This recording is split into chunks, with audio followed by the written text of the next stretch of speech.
বাহঁতৰ ঘৰত বিহু বজাৰ কৰিম বুলিয়ে আহিছোঁ, যিহেতু বজাৰটো কৰিবই লাগিব। এদিনাখনৰ অকণমান আপোনালোকক দেখুৱালোঁ, এতিয়া আকৌ বজাৰত যাব ওলাইছোঁ। মই আৰু পুগুলো লিফ্টত নাযাওঁ, আমি চিৰিৰে যাম। আৰু প্ৰথমতে গ'লোঁ জু তিনিআলিৰ কেচৰিয়া চাইবালাত, চাহকাপ বিৰাট বেছি টেষ্টি হয়। আৰু বাহিৰত কিবা এটা খাম বুলি ভাবিছিলোঁ, কিন্তু মই যিহেতু নন ভেজ নাখাওঁ মঙলবাৰে, সেইকাৰণে মই নাখালোঁ।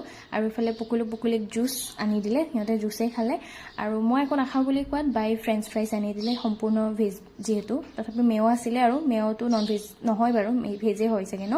আপোনালোকে কমেণ্ট কৰি জনাবচোন। বাই ফ্ৰাইড ৰাইচ খালে, চিকেন ফ্ৰাইড ৰাইচ। আৰু তাৰ পৰা আহিলোঁ ষ্টাইল বজাৰত, তাতে ডেক'ৰেশ্যন খুব ভাল লাগিলে। আৰু ফাৰ্ষ্ট টাইম আহিছোঁ ষ্টাইল বজাৰত, আগতে মই ইয়াতে অহা নাছিলোঁ। ভিয়ানে ভাল পায় মলবিলাকত আহি, তাৰমানে দৌৰি ফুৰিব পাৰে যে, স্পেচ বহুত থাকে, সেইটো কাৰণে।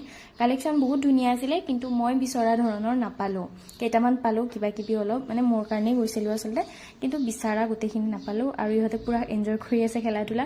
হোম ডেকৰৰ কাৰ্টেইনছবিলাক ভাল লাগিছিলে বাৰু। আপোনালোকক লগ পাই আছোঁ আন এটা ব্লগত দেই, বাই।